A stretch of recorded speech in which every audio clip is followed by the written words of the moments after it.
Hey guys, what's going on? My name is Gavin Kerr. I'm Cody Miller. And we're the alt metal band Kissing Lilith. Today we're going to be answering some questions. If you have any questions for us, go ahead and drop them below in the comments. I'm gonna have a big beard like Wayne Static. Yeah. You know, I've never actually listened to Static X. No? Ever. I really enjoy it. This was my first time ever listening to them. You should check them out. They're cool. Shit. It's they cool. Some cool shit, yeah. Well, it reminded me of the chorus that she did in Kiss Me Kill Me, which is kind of weird. Like, it's interesting. Weird. Yeah, it's got. I think Kiss Me Kill Me is a lot more of like a soaring chorus. Yeah, I think it's just the phrasing that she did and the way that she did it. That's so obviously, like, yours is sung more melodically than his, but I think it's the way that it was phrased. Maybe it's just a new metal thing. I saw a post about Static X the other day where it was they're on tour again, or like they were on tour at least a year or so ago, and lead singer Wayne, he passed away, and he's been gone for a while now. But they still tour. They're touring now, and they have what looks like from the video clip. I don't know if it was edited with AI or what it was, but it looks like they had like a robot of him singing. I don't know if it was a dude dressed up in like their logo, their character, or if it was something else. But it was interesting. There's a lot of bands that are trying to stay relevant or come back or give life to the music after the lead singer has passed. That's tough. Yeah. Are you going to keep the band going if I die? I'm retiring. All right. I'm retired. Someone else can. I'm okay with that. It'll be a cover band. I'm done. Once I'm not a big fan of keeping the band alive after the singer is gone. Yeah. I'm like, because to me that is the band. I wasn't a big fan when Alice in Chains did it.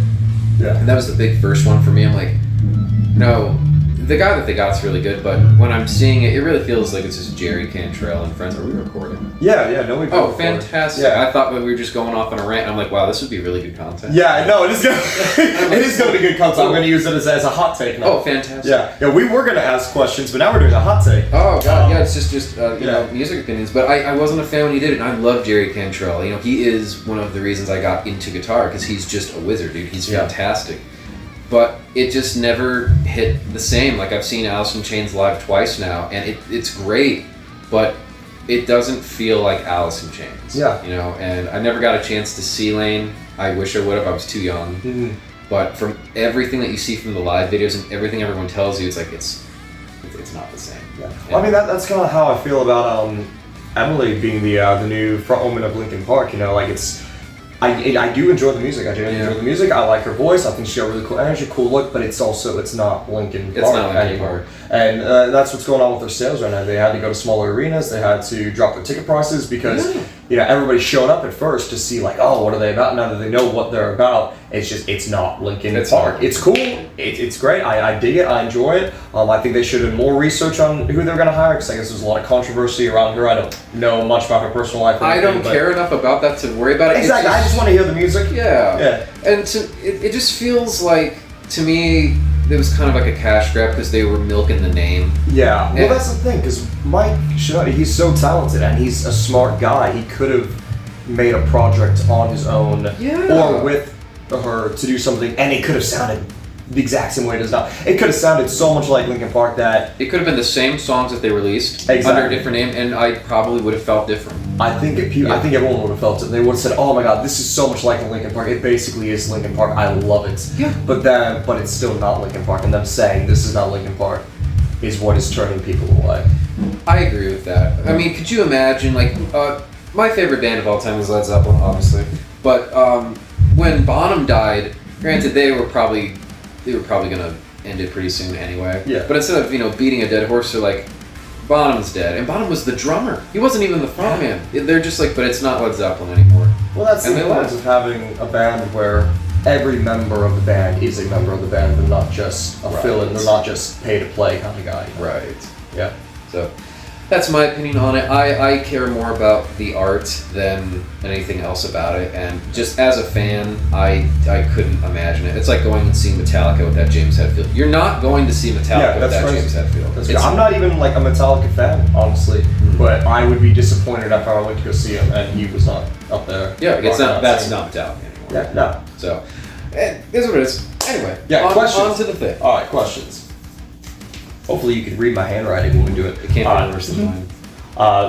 What do you hope people feel? Oh wait, these are my questions. Oh my I have god. 2 separate sets of questions. Did you not? Wait, so am I supposed to be in the hat? Or you're supposed to be in the hat? There you go. You were gonna ask me questions first, but I'm asking you questions. Oh, you're asking me questions. Yeah, Okay. that's okay. I'll edit this later. No, keep it live. Alright, great. Alright, first question. What was your favorite part what was your favorite part of the process when recording Kiss Me, Kill Me? My favorite part of the recording process or the writing process? I think it just is part of the process, just in general. Okay. That's really, oh my god, that's a really hard question. I would have to say, probably my favorite part was when we were tracking the vocals and you came up with the chorus out of nowhere. So for anybody that hasn't been following, we had this song completely written before we went into the studio. Down to the instruments and the lyrics. And when we went in, the producer that we worked with brought in a songwriter, and they said, hey, let's try this. So we completely reworked the chorus while we were there, which I was actually perfectly fine with. I thought that was kind of cool working with the songwriter. Yeah. And he helped us lay down a really cool arrangement. And I'm like, okay, that's not necessarily my style and how I would write a chorus, but it sounds good. It objectively sounded good, so I'm open to that. And that's pretty common when you start working with bigger producers. They're going to put a spin on things and be like, hey, we want this to sound big. We want it to sound huge. And that was cool. So Gavin had to scrap all of his lyrics. Completely for this chorus. So this was like the 3rd or 4th time that I'd written the chorus, too. Right. Yeah, you rewrote it a lot. Yeah. We rewrote that song a lot. We did, yeah. We kept going back and forth on it. So when we had the third party come in, that kind of solidifies like, okay, this is probably the direction it needs to go. But Gavin, while we were re-recording the chorus and doing the guitars and the MIDI on it, he just writes this down and he's like, I got an idea. So Scooter Allen, the producer, puts up the mic, and Gavin just has this melody that comes out of nowhere. And I remember Scooter and I are sitting there, and just like from the movie Friday, we're like, damn! I just completely, because we'd nenever heard it, and Gavin had never told us what it was going to sound like, and it just... I didn't know what it would sound like until literally right then and there. Right then and there, it just happened. It's one of those moments in the studio where you're like, it just happened and this is how it has to be. Yeah. So I've always heard of stories like that when you're working with bands. Like I remember Serge from System of a Down. He would say when he was working with Rick Rubin was helping him work on the bridge, and he's like, I can't think of anything. Rick Rubin's like, go grab a book and just put your finger anywhere in the book, and he landed on this line in this book, and it ended up being... Was it the Bible that he grabbed? I don't think it was the Bible. I think it was something close to it, though. I don't know. Because that's for Chop Suey. Yes. Yeah. Father, into your hands I commend my spirit. Is that from the Bible? I'm pretty sure it is from some religious text. Jamie, fact check that. Yeah. So, but it was one of those kind of moments, and to me, it's one of the most inspiring things you can have as an artist, because you're like, this is the humanity behind music, which I don't think that anything could ever really replicate. So that was really cool for me. Yeah, no, it was cool for me too, just because even though like I started to get the lyrics written and then I started to sing it and I had the melody in my head, even as I was singing it, I was writing and changing the melody as I was singing it. So I didn't even really know what it was going to sound like till it came out. And when I hit that last note, when I hit that last note, I felt like M Shadows from Avenged Sevenfold. Yep. Yeah. It has the tone of it. It does have some Avenged Sevenfold energy, but I mean, how's it not going to? It's an influence. It is. It is. Yeah. But Scooter's reaction was priceless. He was like mid-vape. He's like, I love Scooter and his big fucking vape clouds. He has huge vape clouds, man. Biggest vape clouds. He's a hell of a producer. And he's a super cool dude. He really is. He is. Yeah. Anyway, Next question. If you had to survive on one type of food for a month, what would it be? That's gonna be important for touring.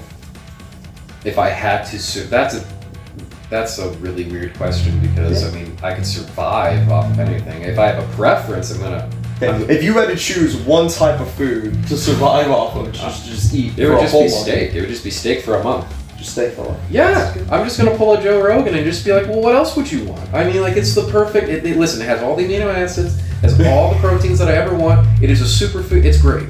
I'll be full. I'll probably lose weight. You'll definitely lose weight. That's the thing. I would lose weight just from no eating. carbs. Yeah, exactly. So yeah, if I had a choice, it's just going to be a nice cut of steak for a month. I love carbs. I'd take sushi because if I had the funds, if I had the means to do so, I'd just eat sushi. Sushi's great, man. It's so great. I love it. I might go get it later. Ooh, props to you. I might get a steak later now. Now you're making me think. There we go. All right.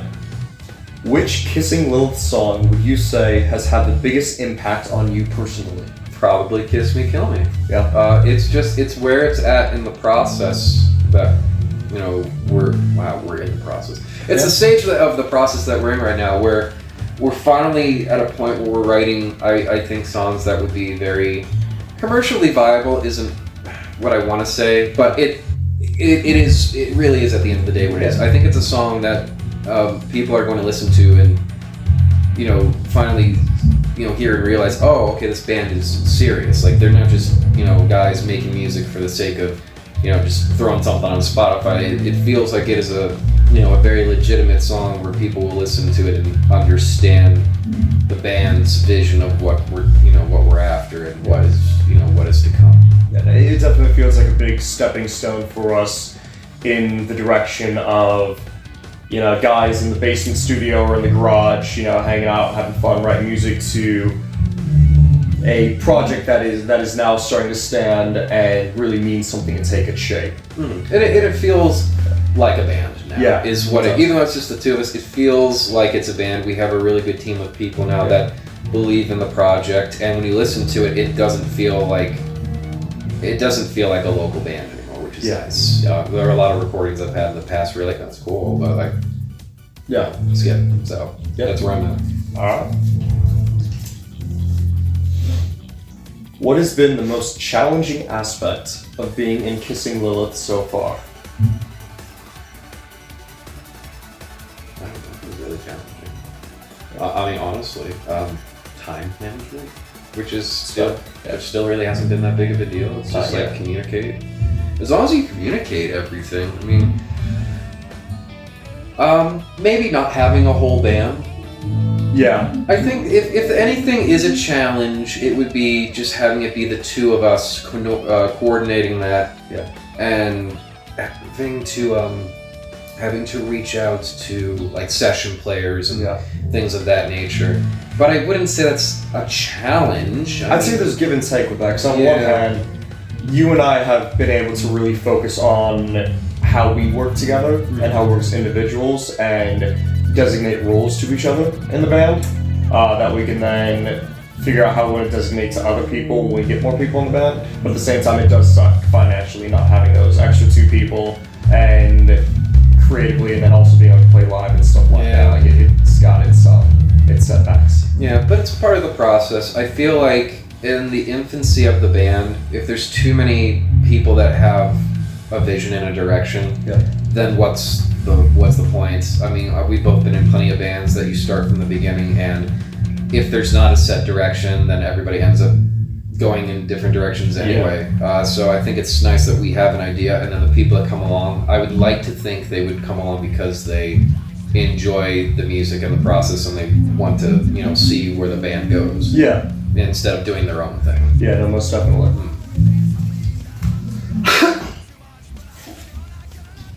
Right. What is the one thing you want fans to take away from the song Kiss Me, Kill Me?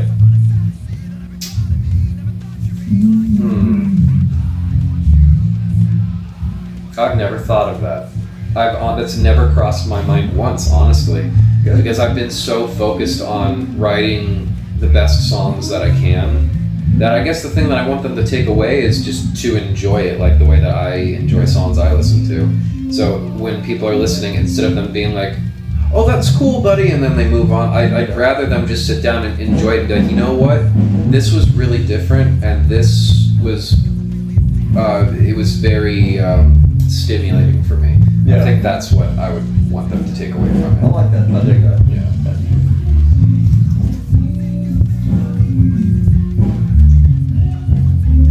What is one lyric from our songs that means the most to you, and why?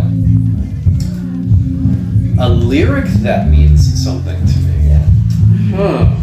I think that one was meant for me. I think these questions got all mixed up. I think they got mixed up too, but it's a great question. Actually, I'm very curious. It's very thought-provoking. What is a lyric? Because I'm curious on what lyrics you even know.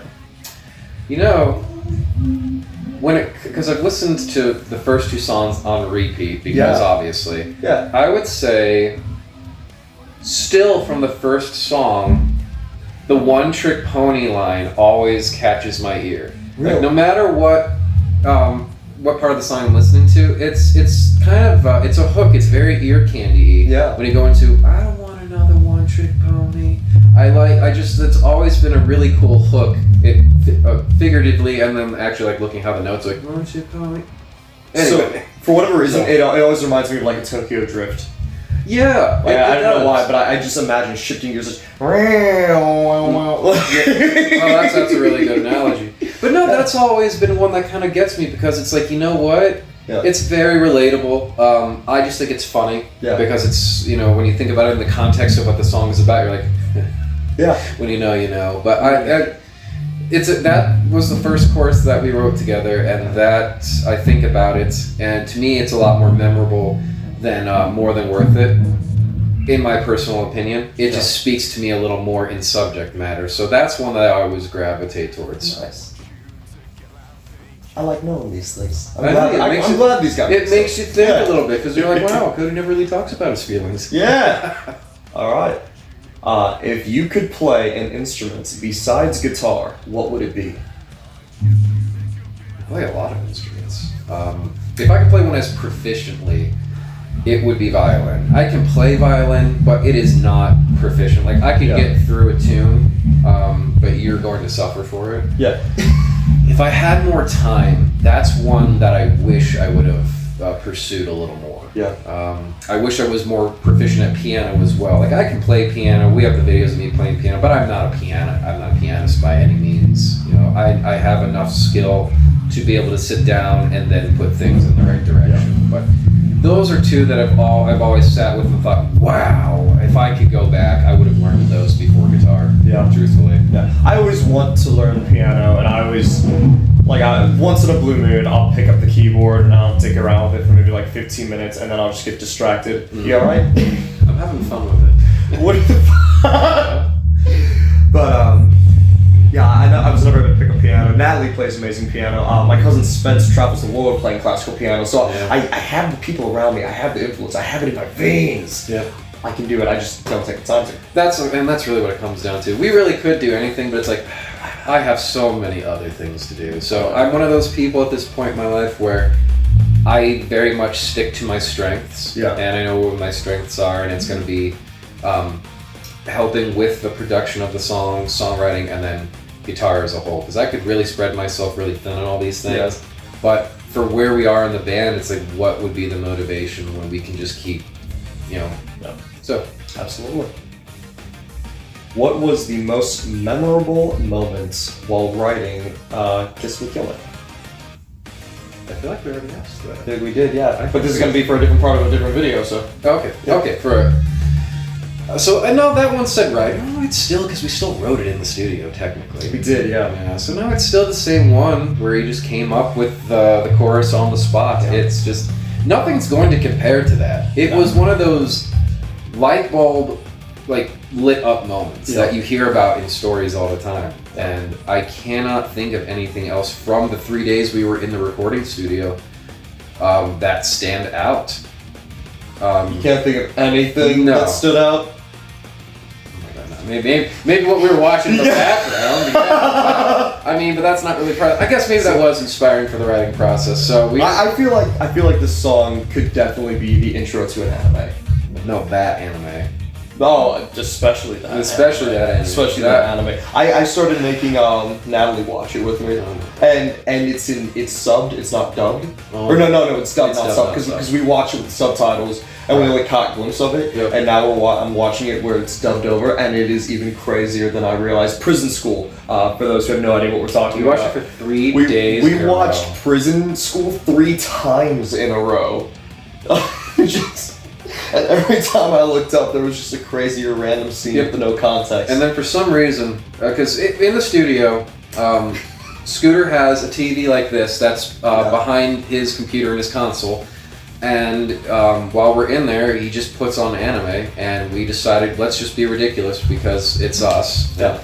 Prison School walks up, and then for some reason, for the same 3 scenes keep popping up, like every time I would look up. It's the one where the guy has his are we allowed to say things on this? Yeah. Oh, okay. So, his dick is just at full mast, man. Oh, I thought you were going to talk about the nipple hair. That's another one that we somehow keep getting to, but let me finish. So, we're at one where he has an erection, and just the vice president chick with the big knockers just comes up, and she's just wailing on him with the ruler. And I just look up, I'm like, I am having a really hard time focusing on recording guitar right now.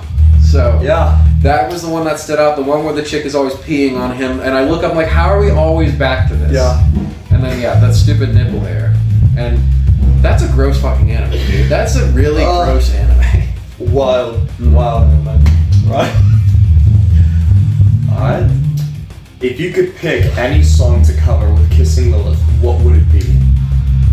Oh, wow. That's a really good question. And this is like, I have no say in it, this is just what you would want to do.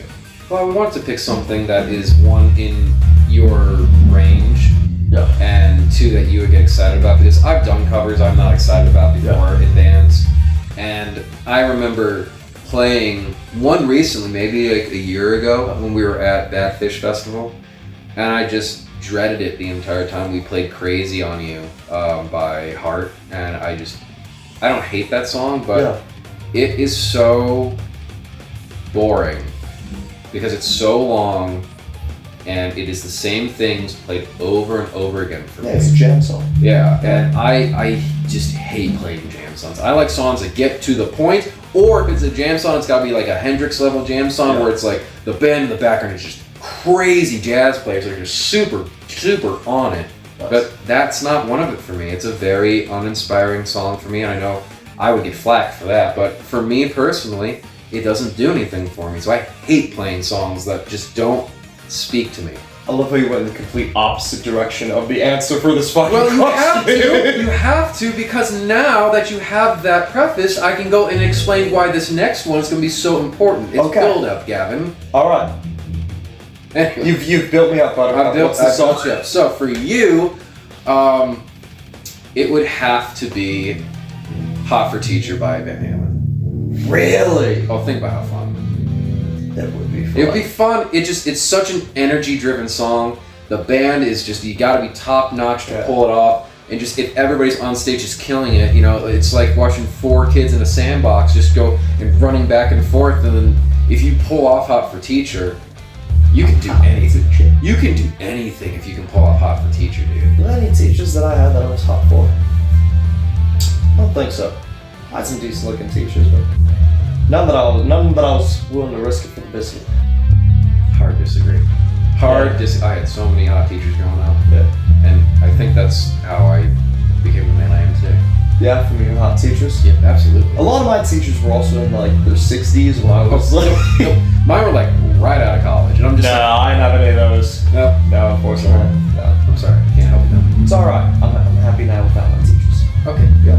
Is Nat dressed up like a teacher? For teacher. I'm not dressed like a teacher. No, I said is Nat dressed like Oh, is Nat like dressed like a teacher? Yeah. Sometimes. For teacher. Sometimes you dress like a student. Good question. Fun questions. Is it my turn to ask questions? Yeah.